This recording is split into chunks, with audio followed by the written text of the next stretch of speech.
Hello guys, আসসালামু আলাইকুম। আবার আপনাদের মাঝে একটি নতুন ভিডিও নিয়ে চলে আসলাম। তো আপনারা এই ভিডিওটা বানানোর একটাই উদ্দেশ্য, দেখতেই পাচ্ছেন গাইস, এই যে অনেক বড় একটা বিশাল বড় একটি গাছের পাতা, কিন্তু ওই যে ওইটার মাঝখানে অনেক ছিদ্র দেখা যাচ্ছে। এই যেমন এই যে গাইস দেখতে পাচ্ছেন অনেক ফুটো ফুটো, এটার একটাই কারণ গাইস, এই পাতাটি কোনো পোকামাকড় হয়তো এটা মাঝখান দিকে খেয়ে ফেলেছে, এটার জন্য এটার এই অবস্থা। দেখতেই পাচ্ছেন গাইস, পোকামাকড়ের জন্য কোনো কিছুই রাখা যাচ্ছে না।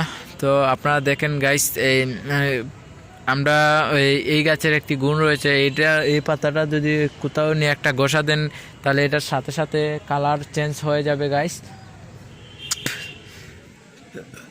দেখতেই পাচ্ছেন সাথে সাথে কালার চেঞ্জ হয়ে যাবে এটার। আশা করি আপনাদেরকে এই ভিডিওটা বানিয়ে দেখার জন্য অনেক ভালো লাগলো। আপনারা অবশ্যই লাইক, শেয়ার, কমেন্ট সব কিছু করবেন। তো ভিডিওটা বেশিক্ষণ রাখবো না, এই পর্যন্তই রাখে খতম করে দেব। তো সবাই ভালো থাকবেন, সুস্থ থাকবেন, আল্লাহ হাফেজ। তো আরও নতুন নতুন ভিডিও পেতে চাইলে সাবস্ক্রাইব করে রাখবেন, এই ফলো করে রাখবেন, শেয়ার করবেন, এই লাইক, কমেন্ট, শেয়ার করবেন। সবাইকে ভালো রাখবেন।